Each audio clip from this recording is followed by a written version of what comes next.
Investigative journalist म्हणून मी अतिशय यशस्वीपणे काम केलेलं आहे। त्यामुळे एखाद्या माणसाने आपल्याला एखादी गोष्ट सांगितली त्यावर कितपत विश्वास ठेवावा, कितपत ठेवू नये, कोणते पुरावे पाहावे, कोणते पुरावे पाहू नये, या सगळ्या गोष्टी मला नीट माहीत आहे। मी महाराष्ट्रातल्या दोन माणसांची नावं घेऊन सातत्यानं बोलत आलो, संजय राऊत आणि अनिल देशमुख यांची।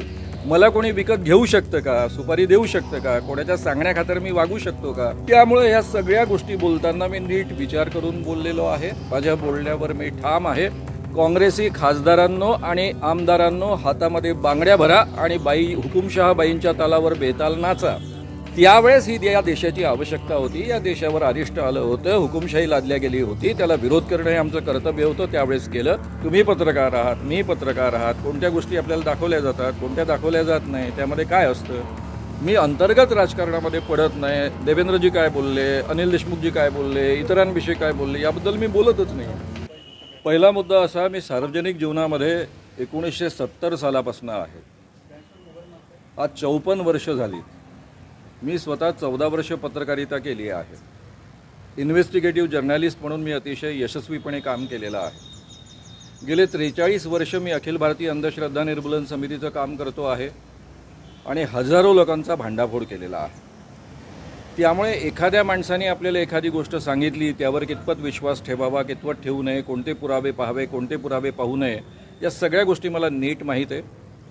माझी क्रेडिबिलिटी अत्यंत महत्त्वाची आहे। मी आयुष्यात कधी खोटं बोलत नाही, कधी खोटी मांडणी करत नाही आणि त्यामुळे हे बोलण्याच्या आधीच या सगळ्या गोष्टींचा मी विचार केलेला आहे। आणि मी आज पहिल्यांदा नाही बोललो, तुम्ही आता आज महत्त्व देता आहात। मी गेले 5 महिन्यांपासून, जानेवारीपासून हे बोलतो आहे। पहिल्यांदा अमरावतीच्या प्रेस कॉन्फरन्समध्ये बोललो। ज्या विदर्भामध्ये लोकसभेच्या काळामध्ये 36 सभा झाल्या संविधान बचाव, त्या सगळ्या सभांपैकी 34 सभांमध्ये ही मांडणी मी केलेली आहे। मी महाराष्ट्रातल्या दोन माणसांची नावं घेऊन सातत्यानं बोलत आलो, संजय राऊत आणि अनिल देशमुख यांची, की कशा पद्धतीनं ईडीच्या माध्यमातून त्यांच्यावर दबाव आणला जातो आणि कशा पद्धतीनं सध्याचे लोक वागत आहेत। आता राहिला प्रश्न, मी कोणीतरी मला सुपारी दिली आणि मी वागेल असं देवेंद्र फडणवीसांना म्हणायचं आहे का? त्यांनी ते जाहीररित्या म्हणावं। खरं म्हणजे सुपारी देण्याची क्षमता त्यांच्यामध्येच जास्त चांगली आहे ना, विकत घेण्याची क्षमता त्यांच्यामध्येच जास्त चांगली आहे। मला कोणी विकत घेऊ शकतं का, सुपारी देऊ शकतं का, कोणाच्या सांगण्याखातर मी वागू शकतो का? माझं संपूर्ण 54 वर्षाचं जीवन लोकांच्या समोर आहे। एकेकाळी इंदिरा गांधींच्या इमर्जन्सीला विरोध करण्यासाठी मी जेलमध्ये गेलो, त्यावेळेस खरं म्हणजे हेच लोक माझ्यासोबत होते, जनसंघाचे लोक सोबत होते, RSSचे लोक सोबत होते। जेलमधनं सुटल्यानंतर गंगाधरराव फडणवीस, जे देवेंद्रजींचे वडील आहेत, त्यांच्यासोबत मी काम केलेलं आहे। ते माझ्याशी अतिशय प्रेमानं, जिव्हाळ्यानं वागायचे, कारण त्यांना कौतुक होतं की मी विद्यार्थी असतानासुद्धा जेलमध्ये इमर्जन्सीला विरोध करून गेलो म्हणून। आणि त्यामुळं त्यांच्याविषयी माझ्या मनामध्ये आपल्याला अत्यंत सन्मान देणाऱ्या एका मोकळ्या मनाच्या माणसाचा, मित्रांचा मुलगा आहे, हा सन्मान नेहमीच राहिलेला आहे। त्यामुळे ह्या सगळ्या गोष्टी बोलताना मी नीट विचार करून बोललेलो आहे। माझ्या बोलण्यावर मी ठाम आहे। राहिला मुद्दा पुराव्यांचा, तर माजी गृहमंत्री अनिल देशमुख त्या संबंधीचे पुरावे देतीलच। त्यांनी असंही म्हटलं, असा आरोप करण्यापूर्वी श्याम मानवानी माझ्याशी बोलायला पाहिजे, मवियाची सुपारी घेऊन। हो, मी मवियाची सुपारी नाही, मग मी एकेकाळी कोणाची सुपारी घेतली होती? जनसंघाची सुपारी घेतली होती काय? ज्यावेळेस मी इंदिरा गांधींना विरोध करत होतो, माझेच नातेवाईक खासदार आणि मंत्री असताना त्यांच्या नावाच्या विरुद्ध त्यांचं नाव घेऊन पोस्टर लावत होतो आणि इमर्जन्सी 25 जूनला डिक्लेअर झाली, 26 जूनला मी पोस्टर्स लावले, काँग्रेसी खासदारांनो आणि आमदारांनो, हातामध्ये बांगड्या भरा आणि हुकुमशहा बाईंच्या तालावर बेताल नाचा, या पद्धतीचे पोस्टर्स लावले होते। मी, चंद्रकांत वानखेडे, सुभाष इथापे, आम्ही सगळे जेलमध्ये गेलो, 10 महिने जेलमध्ये काढले। त्यावेळेस आम्हाला कोणी सुपारी दिली होती? हे जनसंघाचे लोकच आमच्यासोबत होते ना। पुढे जनता पार्टीचा जो प्रचार केला 77मध्ये, 78मध्ये, त्यावेळेस हे जनसंघाचे आणि RSSचे लोक आमच्यासोबत होते। जनता पार्टीचा आम्ही दणकून प्रचार केला होता। त्यावेळेस गंगाधरराव, देवेंद्र फडणवीसांचे पिताजी आमच्यासोबत काम करत होते जेलमधनं सुटल्यानंतर। मग ही सुपारी कोण कोणाला देत होतं? त्यावेळेस ही या देशाची आवश्यकता होती, या देशावर अरिष्ट आलं होतं, हुकुमशाही लादल्या गेली होती, त्याला विरोध करणं हे आमचं कर्तव्य होतं, त्यावेळेस केलं।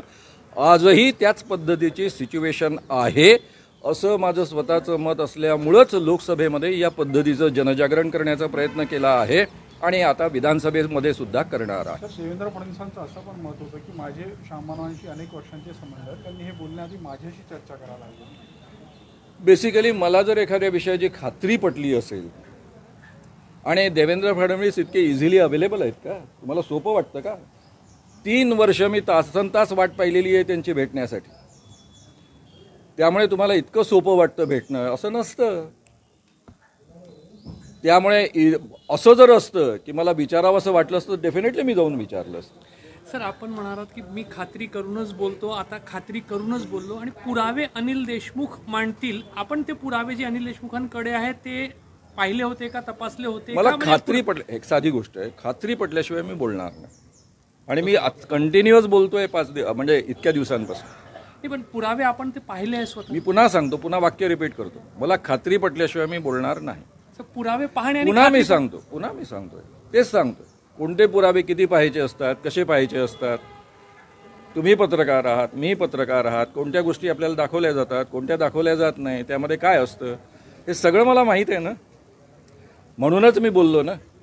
मला एवढं कळत नाही का, एवढी गंभीर गोष्ट आपण सरकारवर आरोप करतो आहोत, बोलतो आहोत, त्याचे परिणाम काय होऊ शकतात. मी संजय राऊतांबद्दल बोललो आणि अनिल देशमुखांबद्दल बोललो, त्यावेळेस मला खात्री पटली म्हणून मी बोललो. पण सर, फडणवीसांचं असं देखील म्हणणं आहे की त्यांच्याकडे अनिल देशमुख जे काही आता आरोप होता किंवा जे काही बोलणार त्या संदर्भात त्यांच्याकडे ऑडिओ व्हिडिओ पुरावे आहेत. आणि कसे ते मी बोलतानाच सांगितलं. मी त्यांनी माणूस पाठवला, त्या माणसाच्या फोनवर बोलणं झालं. मी आतापर्यंत नाव घेतलेलं नव्हतं, मुद्दाम घेतलेलं नव्हतं, कारण तो अधिकार अनिल देशमुखांचा आहे असं मी मानत होतो. तो माणूसच दुसरा पाठवला, फोन नंबर त्याचा, स्वतःच्या फोनवर बोलले नाहीत. कोणते ऑडिओ व्हिज्युअल पुरावे मागतायत ते? राहिले प्रश्न ॲफिडेव्हिटचे पुरावे, ते येतीलच समोर. तर ते ऑडिओ पुरावे त्यांनी दुसऱ्या संदर्भात बोलले. अनिल देशमुख जे आरोप करतात ते खोटे आरोप आहे असं त्यांचा दावा आहे. आणि अनिल देशमुख अनेकदा महाविकास आघाडीच्या नेत्यांविरोधात, ज्यांचे त्यांनी नाव सांगितले का त्यांना वाचवण्यासाठी केलं, त्यांच्या विरोधात बोलल्याचे पुरावे त्यांच्याकडे असेल ना. माझा राजकारणाशी तर त्या अर्थानं संबंध नाही. मी अंतर्गत राजकारणामध्ये पडत नाही. देवेंद्रजी काय बोलले, अनिल देशमुखजी काय बोलले, इतरांविषयी काय बोलले याबद्दल मी बोलतच नाही. मी फक्त एवढ्या मुद्द्याबद्दल बोललो जो लोकशाहीशी संबंधित मुद्दा आहे, राज्यघटनेशी संबंधित मुद्दा आहे. या पद्धतीनं सरकार पाडायची आणि या पद्धतीनं सरकार घडवायची का? याला आपण आपला महाराष्ट्र म्हणणार का? म्हणजे सर, तुमचा ठाम विश्वास आहे जो अनिल देशमुखांनी जे दावे केले त्याशिवाय मी बोललोच नसतो. मी पुन्हा रिपीट करतो. आमच्या विदर्भ टाइम्स YouTube चॅनेलला सबस्क्राईब करा आणि बेल आयकॉनला क्लिक करा आणि रहा आमच्या सोबत अपडेट.